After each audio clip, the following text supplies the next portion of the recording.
Hello everyone, my name is Lowko and welcome to a new episode of StarCraft II Study. Today we are going to analyze a game that I've played last night versus none other than Bonkarooni. I'm going to be spawning in the top right corner of Daybreak Alley. Let me actually put the camera on my vision only, because we are going to watch this game completely through my vision. And it is actually a Grandmaster level Zerg versus Protoss on the map Daybreak Alley. Now what we are going to talk about in this video is actually the thoughts behind the moves that I made in this game. And the reason why I was like playing the way I did. Now, in Zerg versus Protoss, it is quite a bunch differently right now in Heart of the Swarm compared to Wings of Liberty. The main reason is that you can never really allow a Protoss player anymore to let them sit back on like 3-4 bases, and then, you know, they will simply just mess up a bunch of Void Rays and a bunch of Colossus and all that kind of stuff, and they will just go ahead and murder you. So the entire game plan that I'm going for right here is basically not allowing him to get this big death of army up. Like, if you let them macro too long, it will just simply steamroll out of control. So, how you see Zerg vs Protoss right now, in Heart of the Swarm, is mostly in the early part of the game, Protoss players are going to try and harass you and deny your economy, which is exactly what Bonkarooni is going to be doing in this game as well.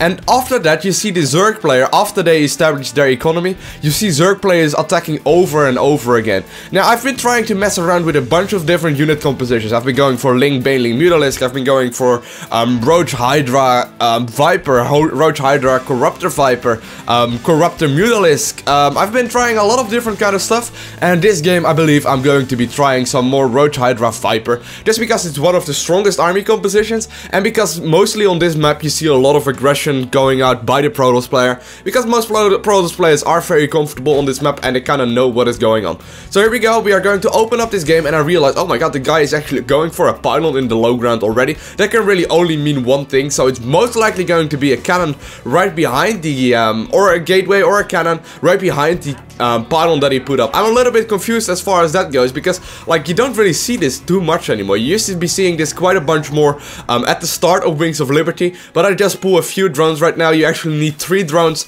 to bring it down in HP, but I'm a little bit late on this one, so what I decide to do instead is actually bring 4 drones down and using it to attack the cannon. Now when I look back on this, I probably should have pulled 5 drones in the exact same situation, but like I mentioned, I haven't been playing too much versus that, so I'm trying to micro this the best I can, making sure that I don't lose too many drones until my Zerglings are out. But I do manage to lose 2 drones right here, which isn't the biggest thing in the world, honestly, because the guy invested a lot into this 1 cannon and 1 pylon.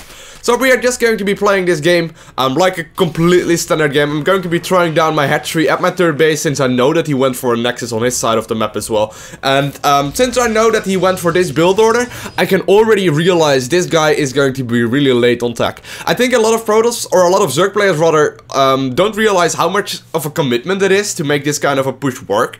What he invested is basically 250 minerals into a pylon and into a cannon, and also into a probe scout. So it all adds up to be around 300 and 350 minerals in total.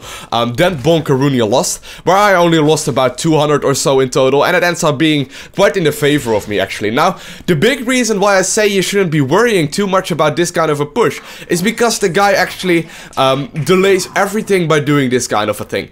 You have to realize 200, 300 minerals that he invested into this basically comes down to him delaying his gateway, and therefore delaying his cybernetics core, and therefore delaying his robotics, or his Stargate, or his Templar, or all kinds of tech that he wanted to be going for. Any kind of push that he wanted to be going for will be significantly delayed. So I can just drone up my heart out right now. As long as I keep an eye out on where he spends his chrono boost at his natural, I am pretty damn safe for whatever I want to be going for. Now, like I mentioned, Protoss players in the early part of the game are usually going to go for a lot of harassment, trying to deny the economy of the Zerg player, so I will need to realize what is going on his side of the map. Now, since normally you want to be taking double gas at the 6-minute mark, I will not be doing that in this game, because I know that will be a little bit delayed, so I'm taking it, you know, around the 6 minutes and 15-20-ish second mark. And as you can see, oh, the sexy Dark Zealot right there. Let me actually zoom in on that. I was actually live streaming at the point of this game, so I was even live streaming or zooming in the actual game, but yeah, it is actually a really cool skin. Oh well, let's go back to the actual game. I know there's a Zealot on the map right now, but I also realize when I take a look at my Overlord that is hanging above his natural, I also realize none of his gases, none of his third and fourth gases are being taken just yet. So the possibility of him going for a lot of aggression right now is significantly higher compared to if I did see double gases. He might be going for some Stargate play, he might still be going for a lot of gateway aggression, he might be going for a lot of stuff, but I am going to up and throw in or fly in one Overlord while also realizing that his third gas is up right now. Now I also see there are a bunch of units moving across the map. 3 of those Dark Zealots, which look absolutely awesome, are moving across. So what I decide to do is just throw down 2 spine crawlers at my third base and just drone up. This is something that I've been having a little bit of trouble with, just over making units in the early part of the game. But I actually watched Stefano play on his live stream and he just makes a few spine crawlers on all his bases and it's totally fine versus any kind of aggression from the Protoss player, be it 4-gate aggression, be it a lot of +1 Zealot aggression, be it a lot of other stuff. But at this point I realize there are a few Zealots across the map. He is making a Stargate however, so he might also be going for either a lot more Zealots behind this, or he might be going for a expansion. So that's exactly what I'm going to be looking for right now. My lair is on the way, my Zergling speed is on the way, and I'm going to be trying to just drone up as hard as I can without losing too much. Now I realize he is going for Phoenix, so what I do is just throw out a bunch of Spore Crawlers on all my bases, making sure that I have a sufficient defense versus everything that is going on, and I feel like I'm relatively safe right now. So I'm going to be just making more Overlords, making more and more drones right now, and my thought at this point is that, okay, if he wants to be going for a push, I will be able to defend it with Hydralisk, but if he decides to defend right now, I will also be able to put a lot of aggression on his third base if he decides to take one. So right now my Zergling speed is done, I decide to run with those Zerglings across the map, and I'm actually going to be losing a few drones right here to those Phoenixes, not the biggest of deals to be honest, but yeah, I'm not going to overcommit into making units right now, going to be droning up, and I do realize, oh, there is a third base just now going down right around the 9.5 minute mark, which is a standard expand timing for a Stargating player, so I do manage to get a console on that one, which is quite a significant deal right now. So I know, you know, his Zealots are back across the map, and I feel relatively, you know, threatened by those, so I just move my Zerglings out there once again. So he's once again going for a double-pronged harass. I see him moving into my natural right now with a bunch of Dark Zealots. He's actually moving those across my middle line, but here we go. He's also going to be harassing with an Oracle at my third base, and this one is doing a significant amount of damage. Let's take a look at the workers killed. This is actually going up quite significantly as well. I'm losing more and more workers at this point in the game, but I also managed to get a deny on this third base, and his third base was already delayed. So at this point I'm not really too worried. I'm going to be starting my range, or my speed upgrade rather, on my Hydralisk, and I'm also going to be finishing up my +1/+1 right around the same time as my Hydralisk speed finishes. And what I'm going to go for is actually max out saturation on 3 bases and mass Hydralisk. I'm going to, like I mentioned, I'm going to try and deny him as much as an army as I possibly can. I do not want to allow him at all to get a big Colossus Void Ray Tempest kind of blow up at all, because it just becomes almost unkillable. So right now I feel relatively safe in every front of the game. Going to be making a few Overlords to make some room for a bunch of Hydralisk as soon as it finishes, and I'm going to be moving across the map with +1/+1 speed ranged Hydralisk.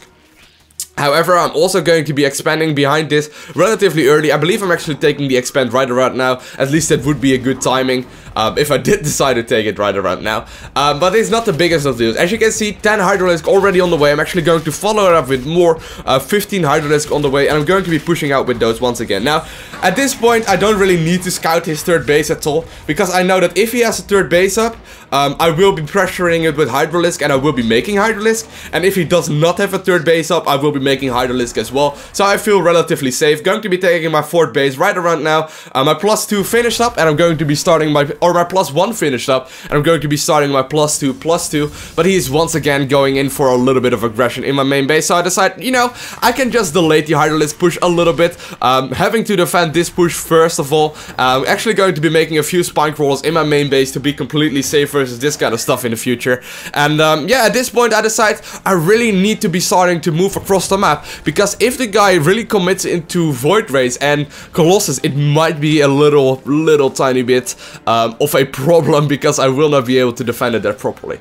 That said, I'm also going to be starting my +2 armor right now, and I also want to start teching up to a hive. Why? I want to be getting the Tempest out. Tempests are absolutely amazing in this position, but I do realize, oh, the guy's actually going for Colossus already. Now, Colossus are really good, but you have to realize that they are only really good if you get them in combination with a bunch of those juicy sentries. Force fields are incredibly good, but if he does not have force fields, I'm not threatened by those Colossus at all. I will just simply target fire it down right now, and actually target fire the Mothership core down soon as well, and I'll just be able to do so much damage. The guy committed so much into his Stargate play that he has barely any units to defend this kind of stuff. He actually has a bunch of Stargate units out, but Stargate units only become really good once you have about 10 of them, or maybe even more. He's once again going to be trying to rally a bunch of Hydralisks, but he simply does not have the amount of gas that it takes to also produce a bunch of sentries with this army. So once again managed to get a console on the 3rd base, even managed to kill it. I also managed to kill a lot of probes right here. As you take a look right now, actually managed to kill 25 in total in this game. I'm just going to be moving more and more Hydralisks across the map. At this point, I know he's most likely not going to tech switch anymore. He's most likely going to stay with the Stargate and with the Colossus kind of tech. I also know that he will not, probably like a 99% sure, he will not be going for any kind of Dark Templar play. But just in case, I do make a few overseers on my side of the map, just to be completely safe. But yeah, I know right now it is going to be 4 base versus 2 base at this very point in the game, so I'm not going to be attacking too much anymore. At this point I realize that if he wants to be coming back into this game, he will need to move across the map and actually start killing me, and the only way that he can do that is by simply messing up an army or by messing up a 3rd base really soon. So I'm trying to get the damage that I can. I'm trying to not overcommit to this, but if I manage to get a console on this forge as well, it will help out significantly, but it looks like nope, not going to focus on that too much. Managed to get a console on the Void Ray as well, and yeah, it's all looking really bright for me right at this very moment in the game. Now the guy might just decide to go for a 2 base all-in, or he might decide to go for a 3rd base once again. So right now I'm going to be starting my hive. I actually honestly thought I already started that one, so I'm a little bit disappointed by that. But since he most likely is going to go for a push right around now, I do decide to go for a bunch of roaches as well. Simply because he does not have any sentries out, I don't feel threatened at all by those single Colossus. Maybe if he gets like 5 Colossus out, it becomes a little bit more scarier. But at this point, I should also be having Vipers out. Vipers, of course, have the abduct ability. The abduct ability basically allows you to abduct a unit really quickly. But once again, I'm going to be moving in, trying to make his army as small as it possibly could be. And since he once again does not have any sentries out, I feel incredibly safe just pushing across the map, even though Colossus are incredibly strong versus the army composition that I have. Without sentries, they are simply terrible. So I once again managed to kill 2 Colossus, trading cost efficiently right now, and as long as I just manage to make his army as small as I possibly can, I will have a really nice chance at winning this game. So once again, going to be risking it a little bit. He is going to be more warping in a bunch of units across my side of the map in my main base, but I have spine crawlers dealing with those, and I'm actually once again going to try and snipe down his Colossus. This time, however, I do not manage to get it down. So right now, I feel, you know, I know I'm at a firm position to take this game. He most likely has his 4th or his 3rd base up right now, but he does not have a 4th base right now either. I'm going to be moving in some Vipers at this very point in the game. Going to be spreading my creep, but Vipers are going to be the key for me to win this game right now. As long as I just keep making stuff, make a few Vipers, and yank all the units that he has into my main army, mainly the Colossus and the Corruptors, or the Colossus and the Void Rays, I will be totally fine. So I decided to make a few more of those juicy Vipers. Vipers, of course, have 2 abilities. The first one is a blinding cloud that basically reduces the range of the unit that is under the cloud to 1, which means that it will not have any range left to attack something as long as it's not standing right next to it. And the other ability, like I already mentioned, is abduct, which allows you to pull units into your main army if you pull them sufficiently. Now, I've been messing around quite a bunch with Vipers myself. They are absolutely awesome, especially in this kind of a situation. Viper Colossus, Vipers versus Colossus is pretty much always a win for the Viper player, because they will just murder the actual Colossus, as long as there are not too many out on the map. So here we go, I'm going to be once again start to move across the map. I'm saving up energy on those Vipers, of course, using the, what is it even called? Let me check. What is the ability called? It's called Consume ability, apparently. And I'm going to be using that one.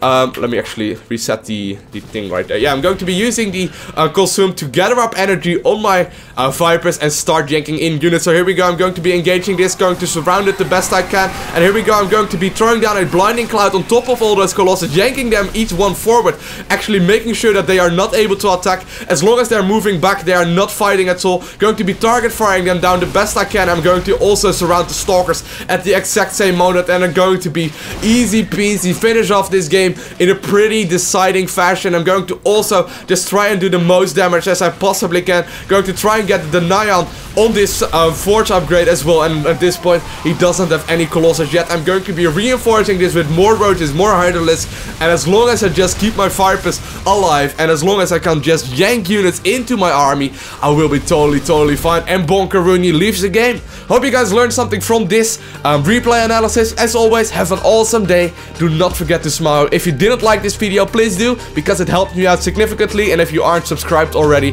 please hit the subscribe button. And hopefully I'll see you again, guys. Have an awesome day. Bye.